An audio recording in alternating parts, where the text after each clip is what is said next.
이 시간 묵도하심으로 우리의 삶의 새로운 시작을 여시는 나의 주 우리 하나님 마음 다해 예배하도록 합니다.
지존자여 시편금과 비파와 수금으로 여호와께 감사하며 주의 이름을 찬양하고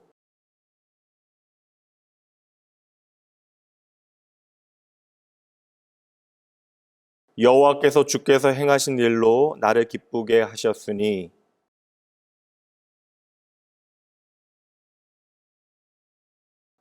의인은 종려나무같이 번성하며 레바논의 백향목같이 성장하리로다.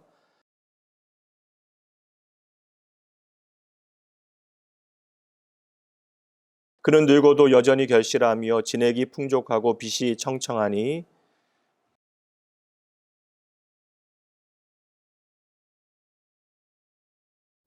전능하사 천지를 만드신 하나님 아버지를 내가 믿사오며 그 외아들 우리 주 예수 그리스도를 믿사오니 이는 성령으로 잉태하사 동정녀 마리에게 나시고 본디오 빌라도에게 고난을 받으사 십자가에 못 박혀 죽으시고 장사한 지 사흘 만에 죽은 자 가운데서 다시 살아나시며 하늘에 오르사 전능하신 하나님 우편에 앉아 계시다가 저희로서 산자와 죽은 자를 심판하러 오시리라. 성령을 믿사오며 거룩한 공예와 성도가 서로 교통하는 것과 죄를 사하여 주시는 것과 몸이 다시 사는 것과 영원히 사는 것을 믿사옵나이다. 아멘.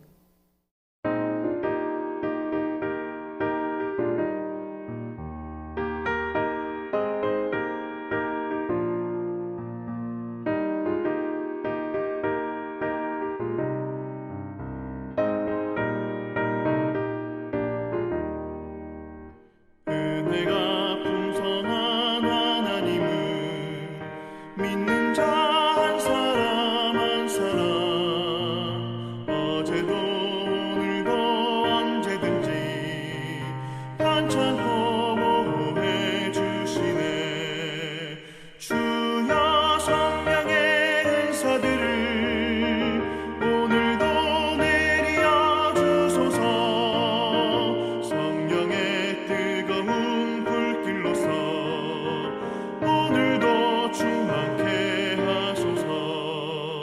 정욕과 죄악에 물든 맘을 성령의 불길로 태우사.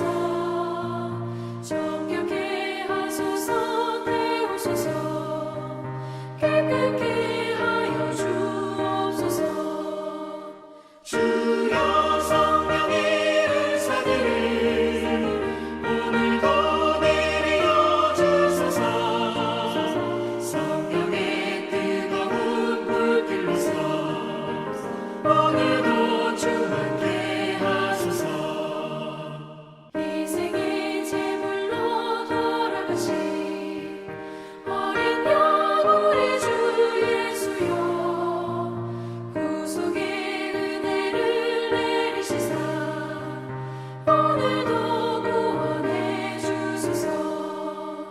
주여 성령의 은사들 오늘도 내려 주소서. 성령의 뜨거운 불길로서 오늘도 충만케 하소서.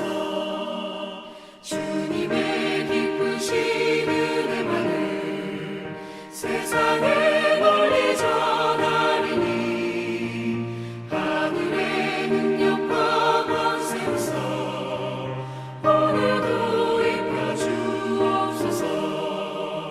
주여 성령의 은사들을 오늘도 내려 주소서. 성령의 뜨거운 불길로서 오늘도 충만케 하소서.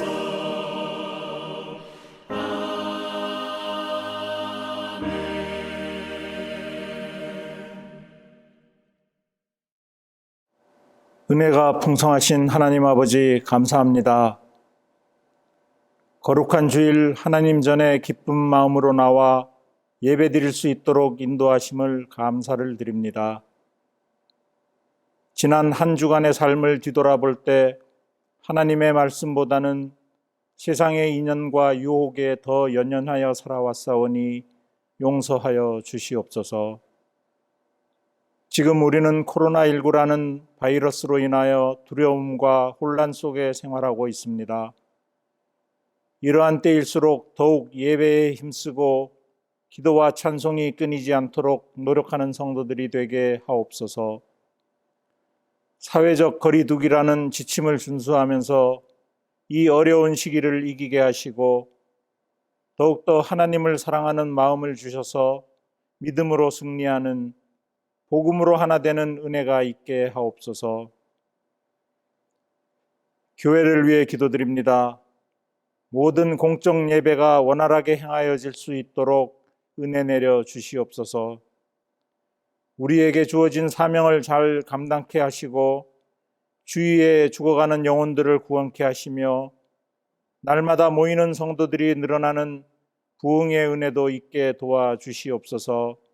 그리하여 하나님께 잘했다 칭찬받는 교회가 칭찬받는 성도들이 되게 하여 주시옵소서. 원로 목사님과 사모님 강건할 수 있도록 은혜 내려주시고 모든 교역자들이 열심을 내며 하나님께 충성하여 하늘나라에 많은 상급이 쌓여지게 하옵소서. 모든 성도들의 가정에 말씀과 사랑이 넘쳐날 수 있도록 인도하여 주시옵소서. 식구들이 건강할 수 있도록 인도하시고 경제적으로 어려움 당하지 않도록 보호해 주시며 믿지 않는 식구들이 주님의 품으로 돌아오는 역사가 있게 하옵소서. 오늘도 말씀으로 우리를 양육하시는 목사님, 영육간의 강건함을 허락하여 주시고 전하여지는 말씀에 하나님의 능력이 나타날 수 있도록 새 힘을 공급하여 주시옵소서. 그리고 그 말씀이 우리 성도들의 마음에 승리의 양식이 되게 인도하여 주시옵소서. 오늘도 예배를 위해 여러 곳에서 묵묵히 봉사하는 성도들에게 큰 은혜 내려주시길 원하오며 사랑이 많으신 예수님의 이름으로 기도드립니다. 아멘.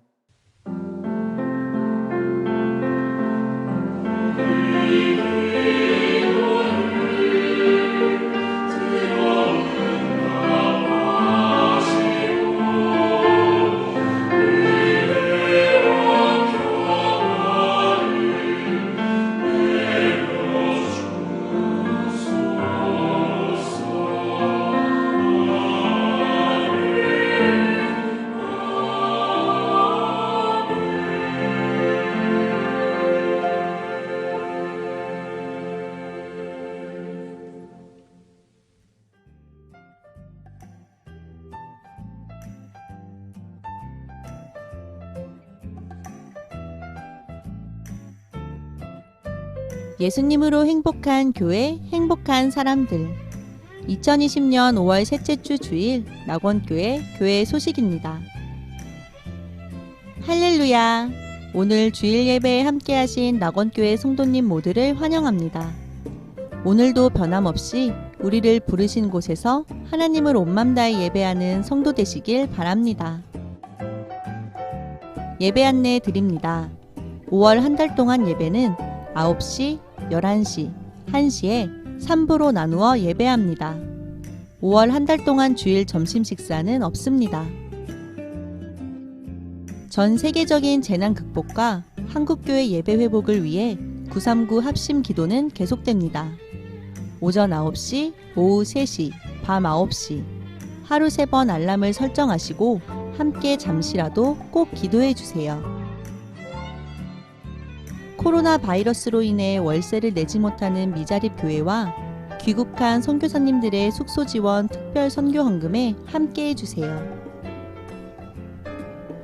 모임 안내 드립니다. 권사회 모임이 2부 예배 후 4층 영화부실에서 있습니다.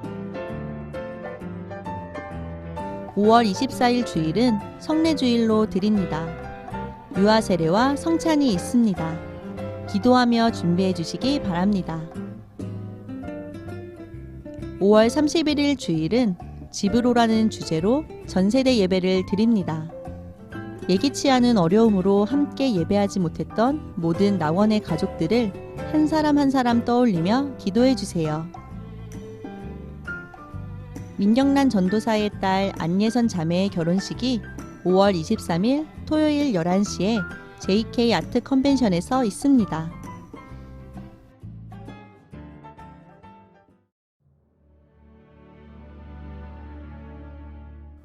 오늘 우리에게 주시는 하나님의 말씀입니다. 사도행전 2장 37절에서 42절까지의 말씀입니다. 그들이 이 말을 듣고 마음에 질려 베드로와 다른 사도들에게 물어 이르되 형제들아 우리가 어찌할꼬 하거늘 베드로가 이르되 너희가 회개하여 각각 예수 그리스도의 이름으로 세례를 받고 죄 사함을 받으라. 그리하면 성령의 선물을 받으리니 이 약속은 너희와 너희 자녀와 모든 먼데 사람 곧 주 우리 하나님이 얼마든지 부르시는 자들에게 하신 것이라 하고 또 여러 말로 확증하며 권하여 이르되 너희가 이 패역한 세대에서 구원을 받으라 하니 그 말을 받은 사람들은 세례를 받음에 이날에 신도의 수가 3,000이나 더하더라. 그들이 사도의 가르침을 받아 서로 교제하고 떡을 떼며 오로지 기도하기를 힘쓰니라.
오늘도 하나님께서 내게 주신 그 모든 은혜의 시간을 하나님 앞에 정직하게 열심으로 잘 살아내시고 이 시간 주님께서 복되다 칭하신 이 아름다운 날에 하나님 함께 예배하기 위하여 이 자리에 함께 모이신 여러분 모두를 주님의 이름으로 환영하고 축복합니다. 오늘은 내 하나님을 알라 18번째 시간 부흥케 하시는 성령님이라고 하는 제목으로 우리를 향하신 하나님의 마음 함께 나누어 보도록 합니다. 성도는 결국 하나님의 때를 기다리는 사람들입니다. 우리가 우리의 인생의 주인이 오직 여호와 하나님이심을 참으로 믿는다면 하나님께서 나에게 모든 것이 가장 좋게 주어지는 그때 하나님의 때가 있다라고 하는 사실을 우리가 믿어야 하는 것입니다. 그러면 우리는 내 마음대로 때를 정하는 우를 범하지 않게 되어질 것이에요. 논의 비료를 언제 줄 것인지, 그 논의 약을 언제 치게 되어질 것인지, 그 모든 시기에 대한 것은 곡식이 정하게 되어지는 것이 아니죠. 이에 관해서는 전적으로 농부의 소관입니다. 그러니 곡식은 그저 모든 때를 농부에게 맡겨드리고 매일매일 자신에게 주어지는 것들에 대하여 감사하며 잘 자라나기만 하면 되는 것입니다.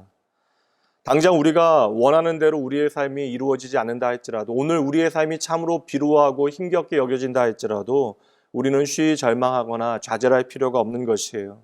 바로 저와 여러분의 삶에 농부 되신 분이 바로 여호와 하나님이시기 때문에 그러합니다. 특별히 요즘과 같이 참으로 어려운 때에 우리 안에 원망의 쓴뿌리가 다른 사람들을 향하거나 그 원망이 하나님을 향해서는 결코 안 되는 것입니다. 성도는 자신의 삶의 모든 환경 가운데 내 삶에 역사하시는 하나님의 일하심을 믿음으로 바라봐야 하는 존재들입니다. 성도 여러분, 하나님께서는 지금 이 시간에도 전능한 능력으로 한치의 오차도 없이 우리 각자에게 최선을 다하여 저와 여러분의 내일을 빚고 계심을 여러분 믿으셔야 합니다. 하나님의 거룩한 교회를 향하신 당신의 일하심을 믿어야 하는 것이죠. 그러니 쉬이 낙담하고 쉬이 좌절하게 되어지는 세상의 모든 목소리를 거절하고 믿음으로 하나님 바라보며 오늘 이 시간에도 하나님 앞에 나아가시는 여러분 되시기 바랍니다. 우리가 하나님 앞에 해야 하는 일은 아주 분명하고 단순합니다. 한 마음으로 하나님의 때를 기다리고 하나님의 뜻을 구하는 일이죠. 여러분 꼭 기억하셔야 돼요. 우리가 천지를 창조하신 창조주 하나님을 믿는다라고 하는 것은 오늘도 변함없이 우리의 삶 가운데 친히 함께 하시고 나를 지키시고 나를 인도하시고 나와 함께 하시는 임마누엘의 하나님을 믿는다라는 것입니다.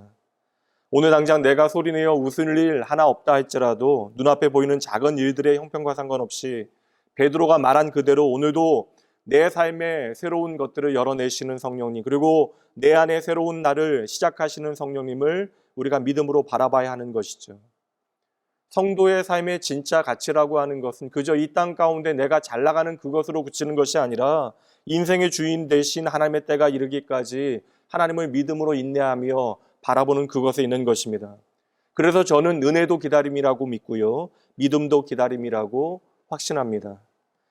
여러분이 오늘 힘들고 어려운 자리를 지키고 있는 이유가 무엇인지를 다시 한번 되돌아보시기 바랍니다. 그 이유는 아주 분명하죠.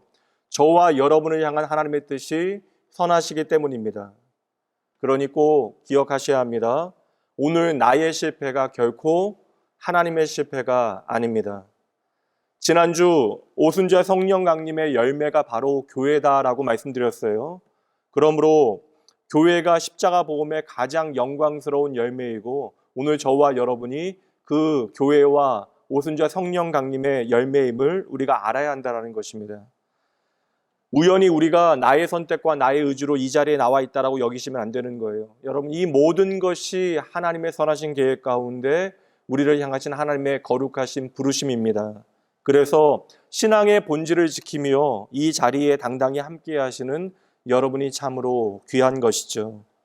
여러분, 무엇보다 하나님의 부르심을 자랑스럽게 여기시는 여러분 되셔야 합니다. 쉽게 흔들리며 움직이는 상황 가운데서도 주님의 몸된 교회를 위하여, 주님의 핏값으로 세우신 교회된 나를 위하여 울며 씨를 뿌리는 그 시간을 우리는 감사해야 하는 것입니다. 우리는 반드시 기쁨으로 우리에게 주어진 열매와 그 단을, 결실을 거둘 날이 올 것이에요. 그리고 그날에 우리는 우리의 생명 되신 주님과 함께 즐거운 잔치에 참여하게 되어질 것입니다. 오늘 말씀은 성령 하나님께서 만드시는 부흥의 이야기가 핵심 주제입니다. 부흥이라고 하는 것은 모든 믿는 자들의 꿈이 되어지는 것이죠. 개인의 부흥으로부터 주의 몸된 교회와 나라와 열방까지 눈에 보이는 지역교회와 이 나라의 어려움을 바라보게 되어지면서 이 부흥의 꿈은 우리 안에 더욱더 날마다 절실해져 갑니다. 이 부흥이라고 하는 단어는 교회를 다니는 사람들에게는 참으로 귀에 익은 말이 되어지죠. 그러나 신구약 성경 전체에서 이 부흥이라고 하는 단어는 단 한 번밖에 등장하지 않습니다. 말씀 봅니다. 하박국 3장 2절 말씀이에요. 여호와여, 내가 주께 대한 소문을 듣고 놀랐나이다. 여호와여, 주는 주의 일을 이 수년 내에 부흥하게 하옵소서. 부흥이라고 하는 단어는 한문으로는 다시부, 일어날 흥이라고 하는 그러한 단어로 이루어져 있습니다. 즉 약해진 것이 다시 새롭게 되어지는 것, 다시 일어나는 것을 우리는 부흥이라고 말하는 것이죠. 그래서 부흥이라고 하는 단어는 다시 일어나다, 살아나다, 부활하다라고 하는 뜻이 그 안에 담겨져 있는 것입니다. 그런데 사실 성경에서 유일하게 부흥이라고 하는 단어를 사용하고 있는 하박국 3장 2절 말씀의 부흥의 내용은 하나님의 뜻을 빨리 이루어 달라라고 하는 선지자의 촉구가 담겨져 있습니다. 그러니 하박국 선지자가 본문의 말씀 가운데 말하고 있는 부흥이라고 하는 것은 악한 자에게 내려질 심판을 하나님 속히 내려주시옵소서라고 간구하는 내용입니다. 그러니 여기서 사용되어지고 있는 부흥은 어떠한 양적인 부흥이거나 수적인 성장만을 의미하는 것이 아니죠. 도리어 하박국 선지자가 우리에게 전하고 있는 부흥은 하박국 2장 4절 말씀에 오직 의인은 믿음으로 말미암아 살게 된다라고 하는 그 복음의 진리를 선포함을 통하여 2장 14절 물이 바다 덮음같이 여호와의 영광을 인정하는 것이 이 세상에 가득하게 되어지는 하나님의 큰 일을 말씀하고 있는 거예요. 이 말씀이 바로 사도행전 말씀까지 연결되어지는 것입니다. 여러분 다시 한번 정리해 봅니다. 부흥이라고 하는 것은 다시 회복되어지는 것, 다시 살아나는 것을 의미하는 것인데 거기에 전제가 있다라는 것이에요. 바로 하나님의 뜻이 이 땅에 이루어지는 것이 부흥이 되어지는 것입니다. 그렇다면 오늘 주의 부르심 가운데 교회되어진 저와 여러분은 하박국 선지자가 전하고 있는 부흥에 대한 비전과 오늘 본문의 말씀 가운데 나타나고 있는 초대교회에 나타난 실제적인 교회의 부흥의 역사를 통하여 우리가 진정 바라보고 소망하여야 하는 오늘도 우리 안에 역사하시는 성령 하나님을 통하여 일어나게 되어질 참된 부흥의 실체가 무엇인지 함께 찾아봐야 하는 것이죠. 오늘을 사는 저와 여러분은 이 세상을 살아갈 때 숫자라고 하는 것에 참으로 예민합니다. 더 솔직해지면 숫자에 예민한 정도가 아니라 그 숫자에 목숨을 걸고 살아가는 것이 바로 우리이죠. 구태여 제가 구구절절 설명할 필요가 없을 것이라고 생각합니다. 타고 다니는 자동차의 배기량에 의해서 사람의 위치가 판단되어지기도 하고 내가 사는 집의 크기나 은행 계좌의 동그라미 개수에 따라서 그 사람의 영향력이 판단되어집니다. 여기서 더 나아가 심지어 이러한 현상은 교회 안에서도 마찬가지예요. 제가 예전에 섬겼던 교회에서는 처음 듣게 되어지는 여러 직분들을 제가 들은 적이 있습니다. 교회 안에 회장님과 사장님과 의원님이라고 하는 직분이 있었습니다. 심지어 영감님도 존재하였어요. 나름 건강한 공동체라고 자부하는 많은 장점과 건강한 모습들이 있었음에도 불구하고 다양한 사람들이 모이고 그 다양한 사람들의 이해들이 상충하다 보니 그런 안타까운 모습들도 드러나게 되어졌던 것이죠. 심지어 목회자들도 모이게 되어지면 교회에 대한 이야기를 늘상 하게 되어지는데 그 중에 누가 요사이 화제로 등장하게 되어지면 결국 묻게 되어지는 질문은 이것입니다. 그래서 그 교회는 얼마나 많은 사람들이 모이냐? 그래서 얼마 모인다라는 이야기를 듣게 되어지면 겉으로는 안 그런 척하지만 어느새 그분의 사역과 교회를 그 숫자로 판단하게 되어지는 때가 있다라는 것이에요. 우리나라에는 스스로 말하기에 수십만 명이 모인다라고 하는 교회도 있어요. 다시 말하면 한 교회가, 한 지역 교회가 한 지방 도시와 같은 크기의 교회가 존재하는 것입니다. 그 수의 위력이 얼마나 대단한지에 대해서는 우리가 이 시간 생각할 수 있는 범위를 뛰어넘을 것입니다. 일반적인 상식과 경험으로 이야기한다면 그것은 실로 엄청난 부흥이고 흠모할 만한 일이 되어지는 것이죠. 오늘 말씀에 보면 초대교회에 그렇게 엄청난 부흥의 기록이 말씀에 기록되어져 있어요. 예수님께서 승천하시면서 약속하신 성령께서 임하게 되시면 그를 통하여 하나님의 놀라운 일들을 행하실 것이라 약속하셨죠. 그리고 약속하신 성령께서는 예루살렘 성전이 아니라 마가의 다락방에 지극히 작은 자들에게 그 어두운 자리에서 오직 하나님의 약속만을 바라보는 그 작은 인생들에게 임하게 되어집니다. 성령께서 임하시자 어떠한 일들이 벌어집니까? 그들이 각 나라의 말로 예루살렘에 모여든 세계 각국의 사람들에게 하나님의 큰일, 바로 예수 그리스도의 복음이 무엇인지를 선포하게 되어져요. 다시 말하면 예루살렘에서 벌어진 십자가의 사건이 이제 땅끝으로 향하게 되어지는 하나님의 크신 구원의 역사의 어떠한 전조와 같은 일이 벌어졌던 것입니다. 그를 통하여 하나님께서 우리에게 약속해 주시는 거예요. 내가 너희에게 약속한 대로 너희를 통하여 열방이 복되게 하는 그 일은 내가 반드시 행할 것이다.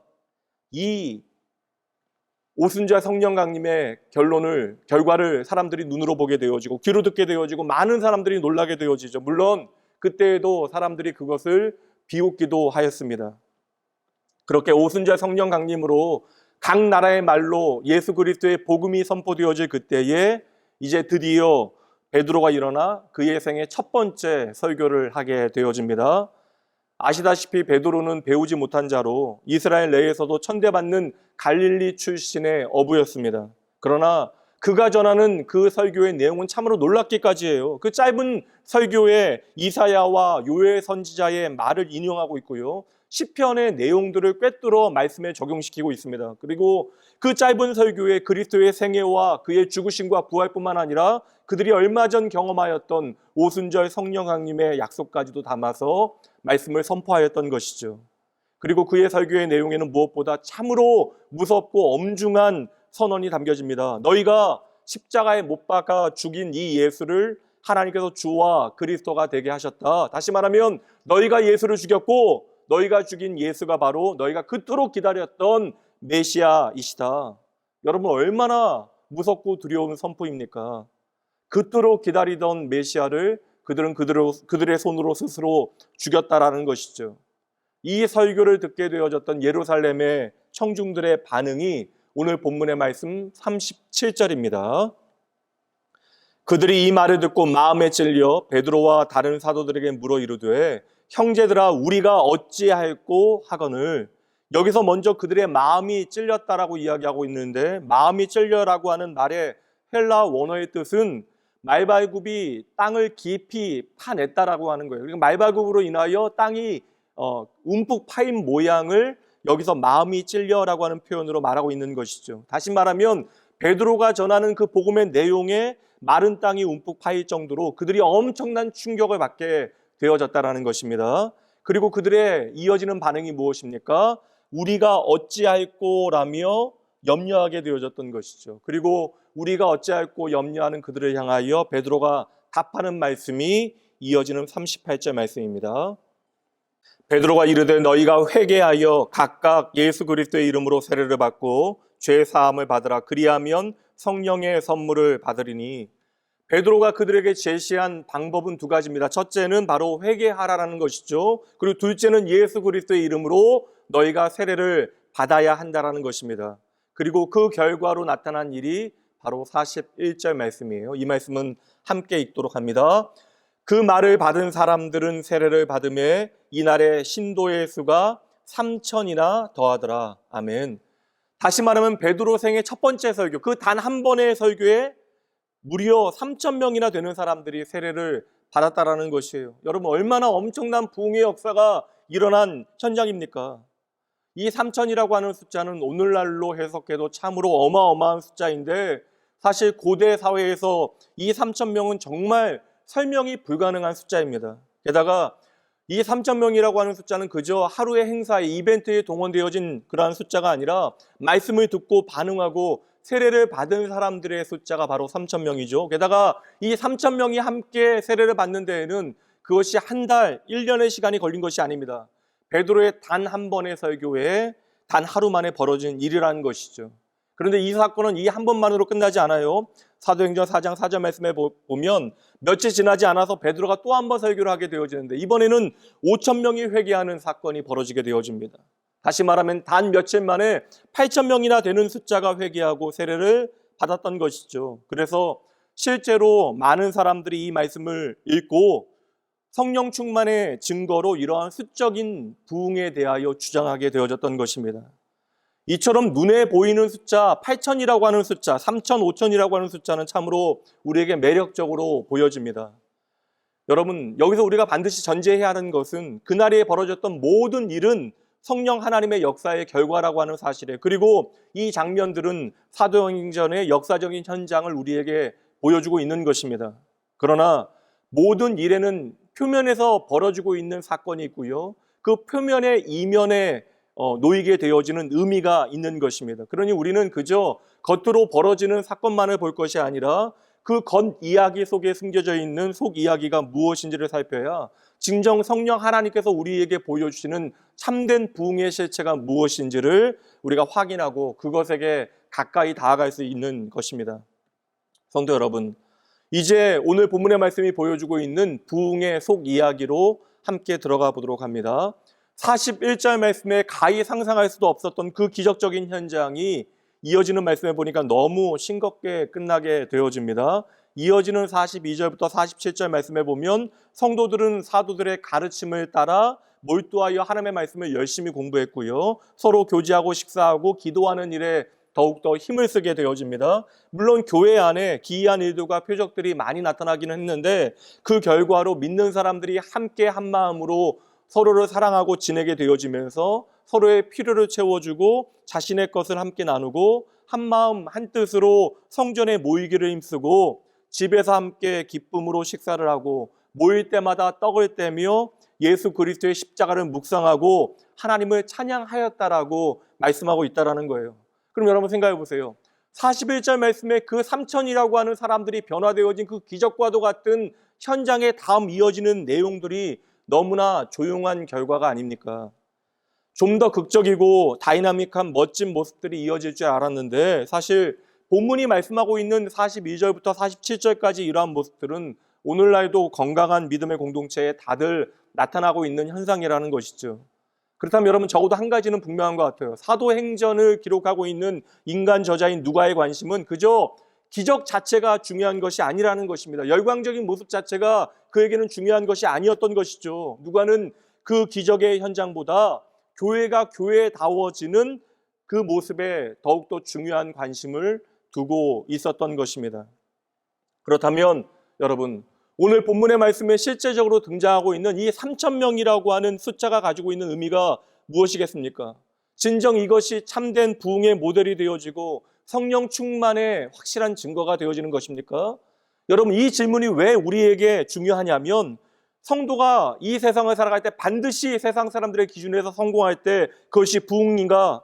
교인이 교회에 많아지게 되어질 때 그것이 진정한 부흥인가? 이것과 연결되어지는 질문이 오늘 본문의 말씀에 담겨져 있기 때문에 그러해요. 당시에 예루살렘에 거주하였던 그 인구는 학자들마다 의견을 달리하지만 대략 8만에서 10만 명 정도가 되어졌다고 이야기합니다. 근데 여러분 생각해 보세요. 단 며칠 사이에 8,000명이나 되는 사람들이 일거의 그리스도인이 되어졌다는 것입니다. 단 2번의 설교에 8,000명이 교인이 되어진 것이죠. 게다가 사도행전 4장 말씀에 보면 두 번째 회개한 사람이 5,000명인데 남자만 5,000명이라고 기록하고 있어요.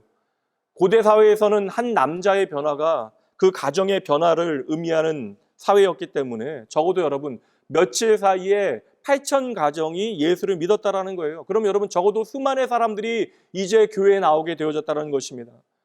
이 시간 단순화하여 설명하기는 어렵지만 당시에 그 회개했던 사람들이 모두 예루살렘에 거주하는 주민이라고 이야기한다면 적어도 그 예루살렘 그 도시의 30%, 40%가 되어지는 사람들이 일거의 그리스도인이 되어졌다는 것이죠. 실로 엄청난 일이 벌어진 것이에요.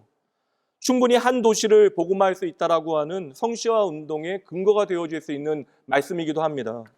여러분 처음 예수님께서 세우셨던 제자는 몇 명입니까? 단 12명이에요. 그리고 예수님께서 부활과 승천하신 이후에 열매로 드러나게 되어진 늘어난 제자의 수가 120명이었죠. 그런데 여러분 생각해 보세요. 베드로의 단 2번의 설교를 통하여 천문학적인 비율로 교인의 숫자가 급증하게 되어진 것입니다.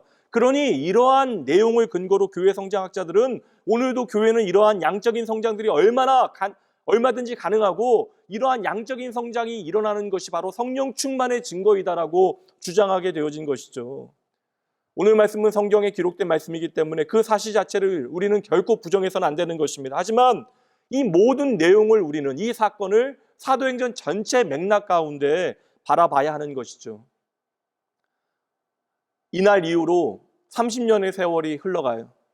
사도 바울이 3번의 전도 여행을 끝내고 예루살렘으로 돌아오게 되어졌을 때에 예루살렘에서 그를 맞이하게 되어졌던 그리스도인들은 극소수에 불과합니다. 30년 사이에 분위기는 완전히 바뀌어서 예루살렘 안에 거하였던 모든 유대인들이 유대교의 배신자가 되어진 바울을 죽이기 위하여 혈안이 되어져 있었습니다. 그래서 바울의 제자뿐만 아니라 심지어 이 사도행전을 기록하였던 누가도 바울이 예루살렘에 가는 것에 대하여 그렇게 반대를 하였던 것이죠. 그럼 여러분 한번 생각해 보세요. 어찌된 일입니까?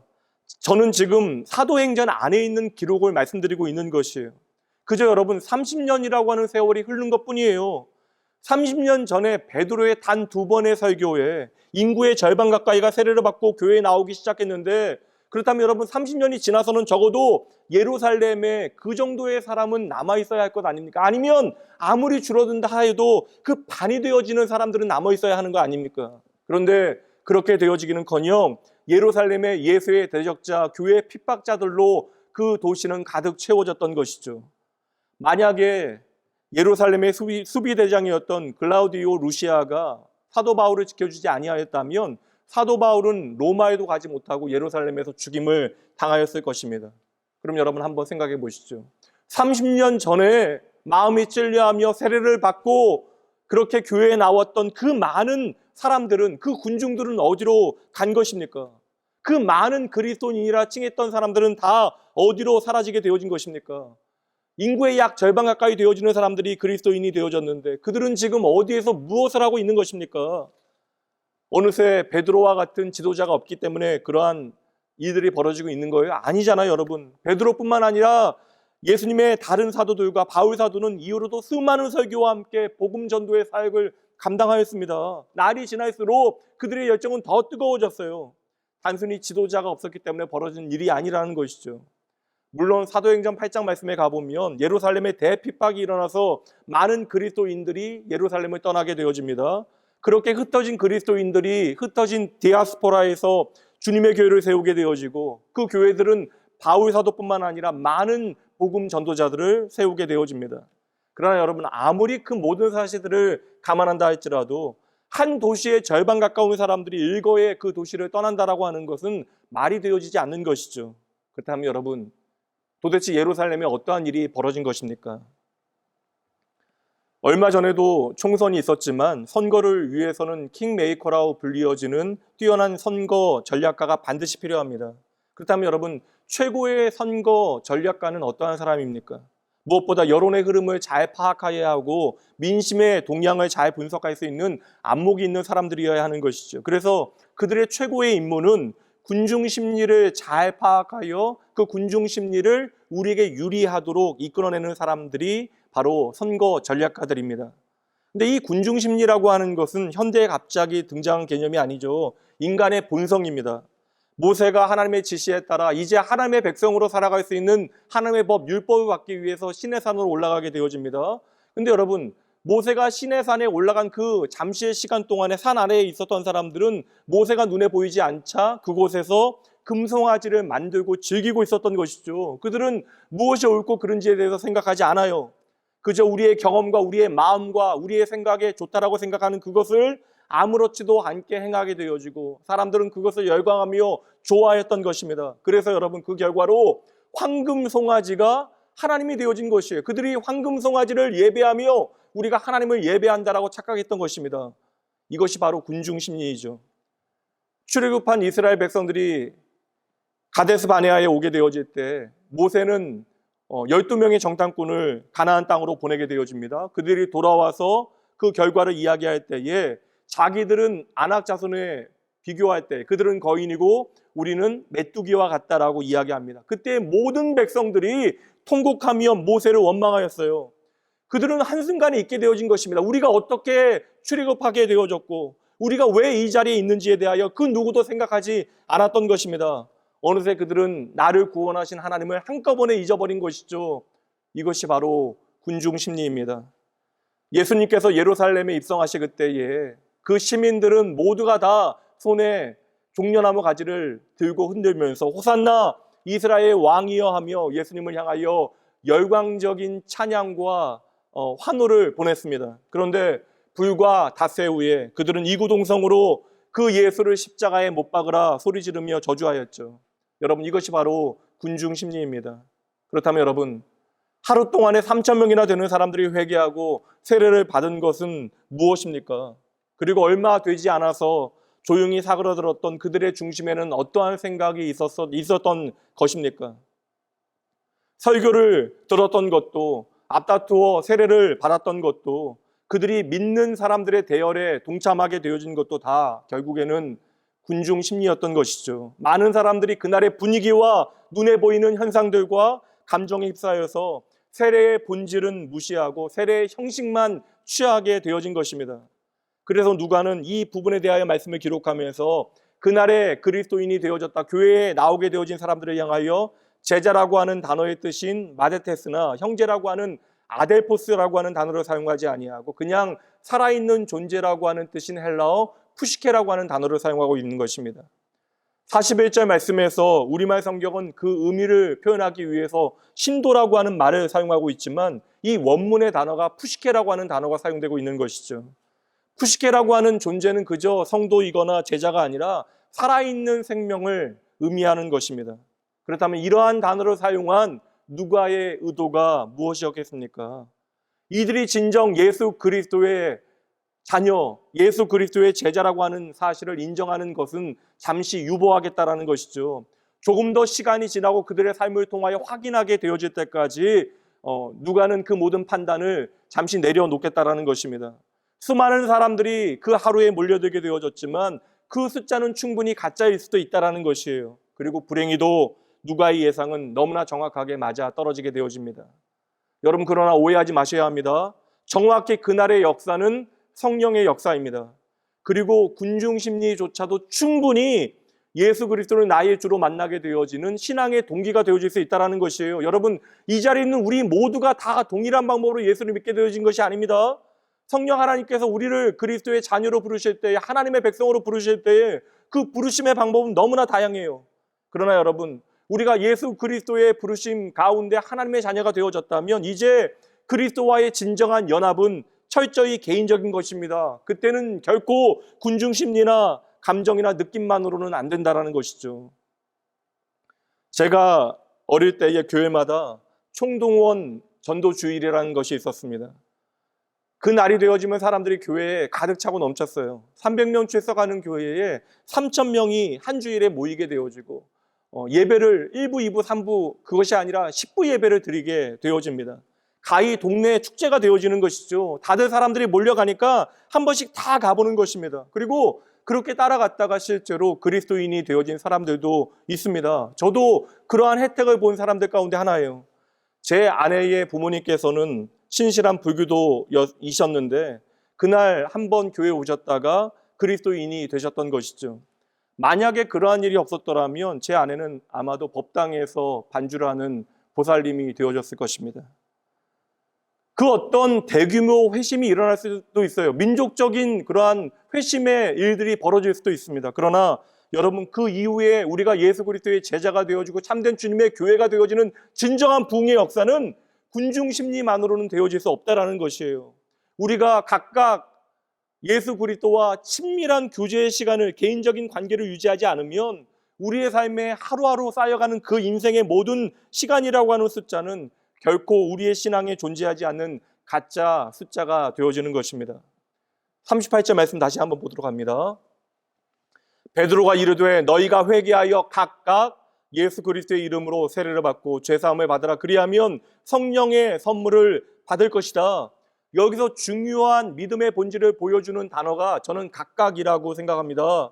우리는 각각 예수 그리스도를 만나야 하는 것이, 날마다 각각 예수 그리스도 앞으로 나아가야 하는 것입니다. 오늘 베드로의 설교를 들었던 사람들이 우리가 어찌할 거라고 반응하게 되어져요. 여러분, 분명 그 찔림은 성령의 역사입니다. 하나님의 은혜예요. 그들의 양심 가운데 성령 하나님의 역사를 통하여 하나님의 음성이 들려진 것입니다. 그들 중에는 약 40일 전에 십자가에 달린 예수 그리스도를 조롱했던 사람들도 있었을 것이고 예수 그리스도의 죽음에 직간접적으로 관여했던 사람들도 있었을 것입니다. 그런데 오늘 베드로가 그들을 향하여 그 예수를 너희가 십자가에 못 박아 죽었다라고 말했을 때 그들은 그것에 대하여 부정하거나 변명하지 아니하고 오히려 깊은 충격을 받고 자신들을 향하여 어찌할 거라고 탄식하였던 것이죠. 여러분, 이것은 기적이에요. 성령의 역사이며 하나님의 은혜입니다. 바로 그들의 양심 가운데 성령 하나님께서 친히 역사하셨던 것이죠. 비록 그들 가운데 많은 사람들이 어느새 그 양심의 소리를 잃어버리고 말았지만 그럼에도 우리가 어찌할꼬 하며 하나님의 은혜 앞으로 나오는 모습은 귀한 것입니다. 그러나 그들 가운데 너무나 많은 사람들이 어느새 교회를 떠나게 되어졌던 것이죠. 성도 여러분, 오늘 저와 여러분은 결코 그들과 같이 되어서는 안 되는 것입니다. 그들처럼 금방 우리의 믿음과 신앙의 결단이 식도록 내버려 두는 것이 아니라 주님 다시 오실 그 마지막 날까지 변함없이 우리의 신앙이, 그 믿음의 길이 살아있을 수 있도록 우리는 하나님 앞에 각각 믿음으로 우리의 삶을 살아드려야 하는 것입니다. 그러므로 여러분, 믿음은 날마다 우리 안에서 자라나야 하는 것이죠. 여러분, 부흥이라고 하는 것은 단지 숫자의 부흥이 아니라 그러므로 진정한 부흥이라고 하는 것은 우리의 믿음의 부흥이 선제되어져야 하는 것입니다. 이제 오늘 말씀의 핵심이자 결론으로 한번 가보도록 할게요. 오늘 말씀이 우리에게 비추어주고 있는 진정한 부흥이라고 하는 것은 그러므로 41절 말씀의 그 숫자가 아니라 42절 말씀부터 시작되어지는 것입니다. 하나님의 진정한 부흥의 역사는 바로 말씀과 기도를 통한 믿음의 부흥이라는 것이죠. 그들 중 끝까지 자신의 신앙을 버리지 아니하고 그리스도를 위하여 그리스도의 제자가 되어지고 하나님의 나라의 백성답게 살아냈던 사람들은 41절에서 47절까지 함께 한 마음으로 모여 말씀을 열심히 배우고 떡을 떼며 변함없이 삶의 자리에서 예수 그리스도의 십자가를 묵상했던 사람들, 날마다 그 말씀의 배움을 통하여 십자가를 더욱더 선명하게 바라봤던 사람들인 것입니다. 여러분, 이미 말씀드렸습니다. 오늘 벌어진 이 사건, 한 번의 설교에 3,000명이 변화되어진 이 숫자는 분명 성령의 역사입니다. 오순절 성령 강림의 역사로 인하여 초대교회 성도들은 각 나라의 방언으로 하나님의 큰일 예수 그리스도의 복음을 선언하게 되어집니다.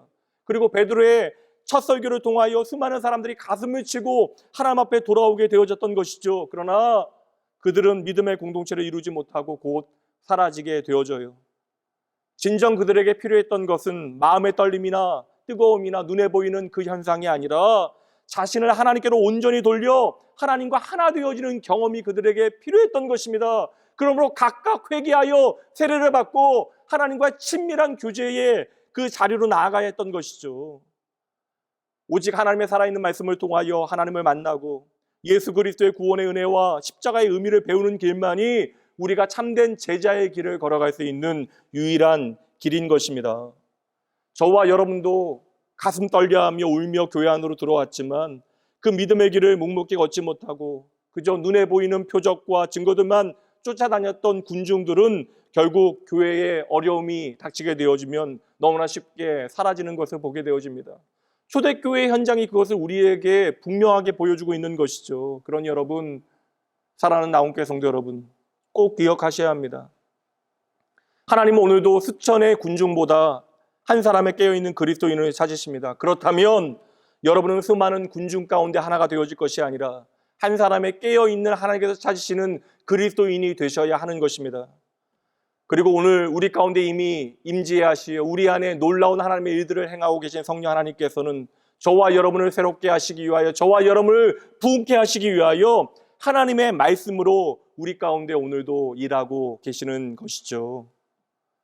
우리가 하나님이 찾으시는 한 사람 되기 위하여 우리는 예수님처럼 홀로 하나님 앞에 나아가 아버지 하나님을 향하여 나를 온전히 맡겨드리는 시간이 우리에겐 반드시 필요한 것입니다. 여러분, 이 자리에 함께 하시는 것만으로도 여러분 참으로 귀합니다. 그러나 이 자리에 앉아 계신 것으로, 이 자리에 참석하신 것으로 여러분 만족하시면 안 된다는 것이에요. 여러분 기억하십시오. 믿음이라고 하는 것은 단순한 우리의 순간적인 열정이나 에너지거나 이벤트가 아닙니다. 사람들로부터 나오는 것, 사람들로부터 확인되어지는 것들은 어느새 너무나 쉽게 사라지고 식어버리게 되어지는 것이죠. 그러므로 여러분, 모든 군중들이 뜨거운 열정으로 호산나하며 예수 그리스도를 부르고 있는 그 자리보다 예수님께서 저와 여러분을 위하여 겟세마네 언덕에서 눈물을 흘려 기도하셨던 그곳으로 우리의 시선을 우리는 옮겨 놓아야 하는 것입니다. 그 자리는 내가 믿었던 제자들조차도 골아 떨어졌던 자리, 그렇게 부탁하시며 재차 부탁하셨건만 지금 제자들은 잠들어 있습니다. 예수님께서는 그럼에도 불구하고 그 고독 가운데 자기 자신을 하나님을 향하여 내어 던지고 계셨던 것이죠. 그리고 그 자리에서 주님께서는 피와 땀이 나기까지 절규하시며 하나님 앞에 기도하십니다. 아버지요, 할 만하시거든 이 잔을 내게서 거두어 주옵소서. 그러나 나의 뜻대로 마시고 아버지의 뜻대로 하옵소서. 여러분, 그 기도 위에 십자가가 세워진 것이고 그곳에서 하나님과 인간의 막힌 장벽이 무너져서 그 십자가는 하나님과 우리 사이의 영원한 만남의 장소가 되어진 것입니다. 그러니 성도 여러분, 그저 적당한 거리를 두고 예수를 향하여 열광할 수 있는 군중의 자리가 아니라 이제는 우리가 생명의 주 되신 예수 그리스도를 만났다면 제자의 길을 걸어가기 위하여 하나님과의 관계에 더욱더 집중하시는 여러분 되셔야 합니다. 오늘 우리가 바라봐야 할 진정한 부흥의 역사가, 교회의 부흥이 바로 이것입니다. 성령 하나님께서 오늘도 교회된 저와 여러분의 부흥을 위하여 일하고 계십니다. 그러니 여러분, 세상의 가치와 군중의 그 생각들에 휩쓸리지 아니하고 오늘 나의 마음과 생각을 온전히 나의 생명 되신 하나님께 옮겨놓는 것, 나의 생명 되신 예수 그리스도께 옮겨놓는 것, 이것이 바로 우리의 삶의 진정한 부흥이 되어지는 줄 믿으시기 바랍니다. 사랑하는 성도 여러분, 우리가 3,000이라고 하는 숫자에 속하지 아니하고 오직 하나님 앞에 살아가는 그 한 사람이 되어질 때 우리의 부족함, 연약함, 모든 부끄러움은 더 이상 우리에게 아쉬움으로 끝나지 않게 되어질 것입니다. 여러분, 결코 여기가 그리고 오늘이 우리의 끝이 아닙니다. 도리어 눈에 보이는 것들에 주눅들지 아니하고 하나님을 향하여 여러분 나의 존재 전체를 내어드릴 수 있다면 여러분 오늘 우리의 숫자와 상관없이 얼마든지 우리의 가슴이 뜨거워질 수 있습니다. 이제 여러분 믿으셔야 돼요. 우리는 결코 망할 수 없는 존재입니다. 이미 예수 그리스도의 십자가의 능력으로 말미암아 성령 하나님께서 우리 안에 내주하십니다. 영원히 우리와 함께 하십니다. 성령 하나님께서 반드시 오늘 우리를 믿음의 부흥 가운데 인도해 내실 것이에요. 말씀의 부흥과 기도의 부흥을 통하여 우리가 하나님의 참된 교회 되어질 수 있도록 우리 가운데 역사하실 것입니다. 우리가 성령 하나님을 통하여 진리 가운데 거하고 말씀이 보여주고 있는 믿음의 자리를 잘 지켜낸다면 진정한 믿음의 부흥과 함께 더불어 놀라운 외적인 부흥의 증거들과 숫자들도 함께 나타날 것을 믿으시기 바랍니다. 더 이상 군중심리 가운데 멀찍이 주님 바라보며 주님이 행하신 기적에만 열광하고 내가 원하지 않는 일들에 주님을 부인하는 구경꾼 되어지지 아니하고 주님과 함께 나의 삶에 가장 친밀한 것을 함께 나누며 주님의 제자가 되어지기 위하여 말씀과 기도로 주님께로 한 걸음 한 걸음 더 가까이 나아가시는 여러분 되시길 주님의 이름으로 축복합니다. 이 일을 위하여 저와 여러분이 here and now 오늘 여기에 나와 있는 것입니다. 이 일을 위하여 오늘도 성령 하나님께서는 친히 우리 가운데 놀라운 일들을 행하고 계십니다. 함께 기도합니다. 주님, 이 자리에 주님 앞에 나온 주의 백성들을 축복하여 주시옵소서.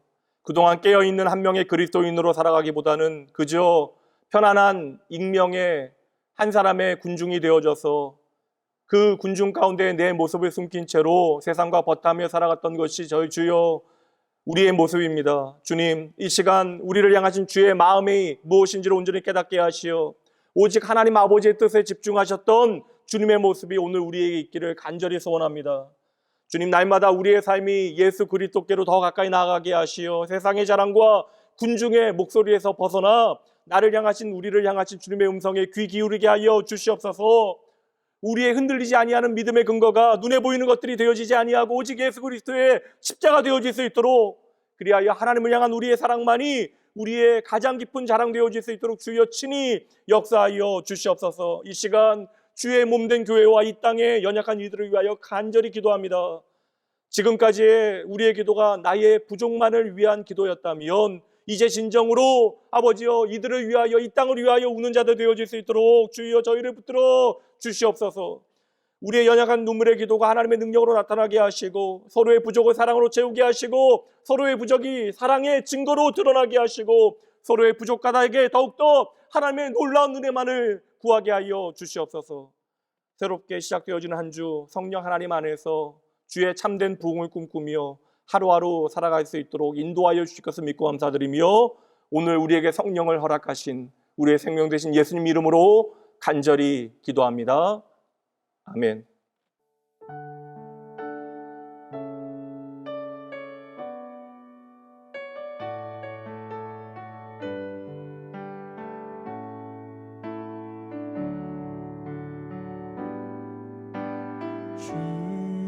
주님의 성령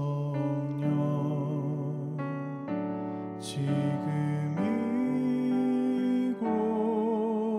이곳에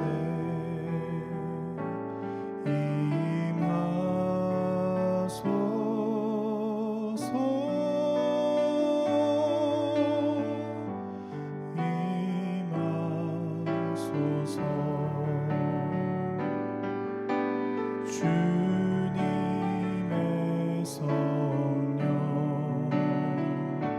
지금 이곳에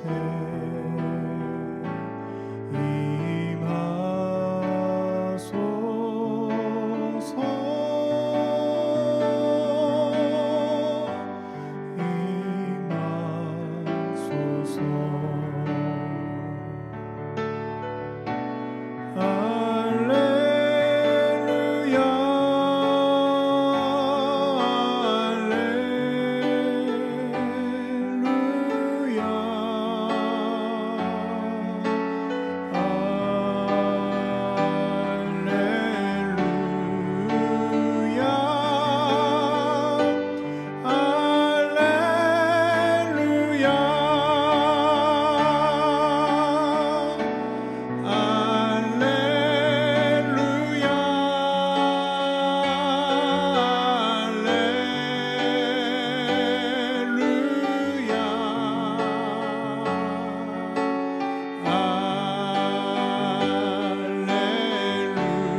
지금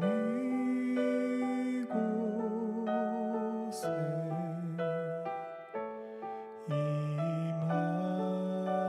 임하소서.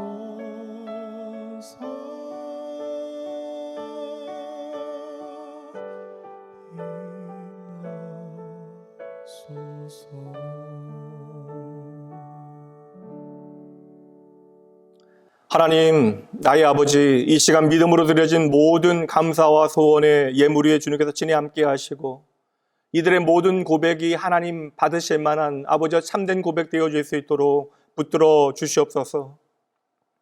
하나님을 향한 예배의 삶이 이들의 삶에 가득 채워지게 하시고 하나님께서 내 삶에 베푸시는 기쁨과 변치 않는 소망을 결코 놓치지 아니하도록 성령 하나님을 통하여 단단히 붙들어 주시옵소서. 이 시간 오직 하나님을 향한 감격과 감사함 가운데 드려지는 모든 물질 위에 주여 축복하여 주시고 주님을 향하여 더 이상 바랄 것 없는 참된 감사함으로 드려진 모든 고백 위에 언제나 신실하셨던 하나님의 그 돌보심이 이들이 알지 못하는 필요까지 채우신 하나님의 놀라운 신실하신 일하심이 있어질 수 있도록 주여 함께하여 주시옵소서. 하나님, 이들의 삶에 이들이 전혀 계산하지 못했던 놀라운 은혜의 역사 있어지게 간절히 소원합니다.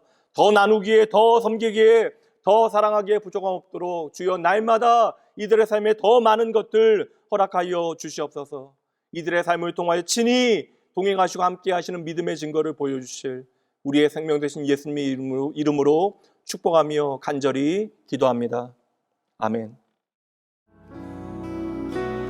평화 하나님의 평강이 당신의 삶에 넘쳐나기를. 평화 하나님의 평강이 당신의 삶에 가득하기를 축복합니다. 이제는 우리 주 예수 그리스도의 은혜와 하나님의 사랑과 성령 하나님의 함께하심이 진리의 영 되신 성령 하나님의 음성을 제대로 듣고 성령 하나님과 동행하며 살아가기로 결단하고 군중의 자리에서 참된 믿음의 자리로 발걸음을 옮기기로 작정하는 모든 주의 사랑하는 백성들을 위해 이들의 가정과 자녀와 일터와 학교 위에 흩어진 자리의 예배자들과 사랑하는 믿음의 가족들을 위해 주님의 핏값으로 세워진 이 거룩한 낙원교회 위에 그리고 오늘 힘겨운 삶의 자리를 한마음으로 잘 이겨내고 있는 이 나라와 민족과 열방 위에 지금으로부터 영원까지 함께 있을지어다. 아멘.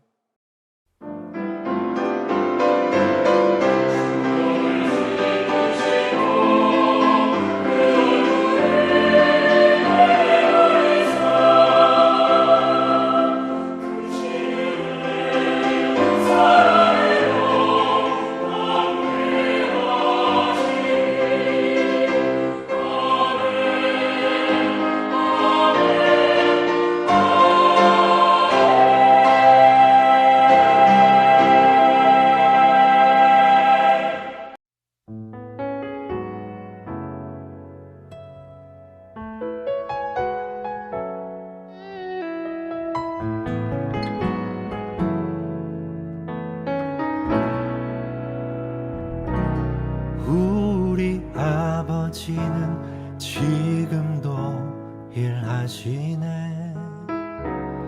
우리 아버지는 지금도 역사하시네.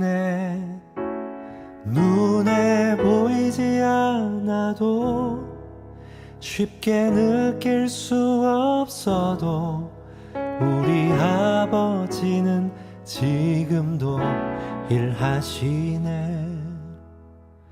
우리 아버지는 지금도 일하시네.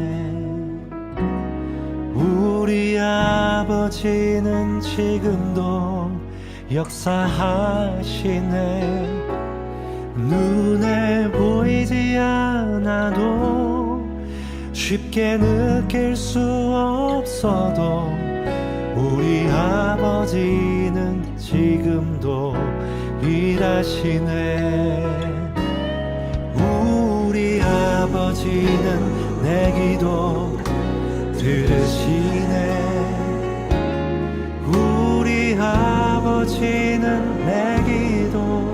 응답하시네.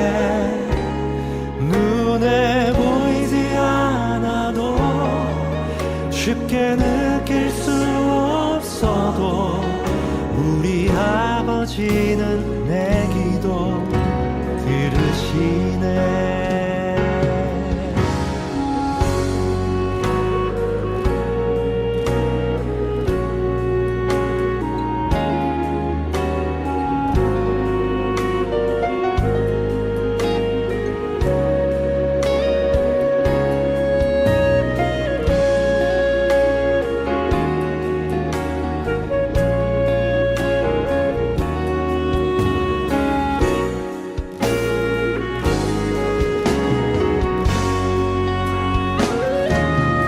우리 아버지는 나를 사랑하시네. 우리 아버지는 너를 사랑하시네. 그 아들 내어주사 십자가 달리기까지 우리 아버지는 우릴 사랑하시네.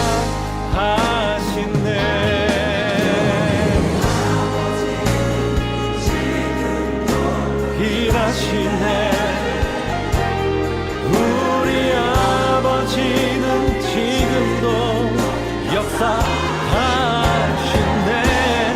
눈에 보이지 않아도 쉽게 느낄 순 없어도 우리 아버지는 지금도 우리 아버지는 지금도 우리 아버지는 지금도 일하시네. 우리 아버지는 지금 여기 계시네.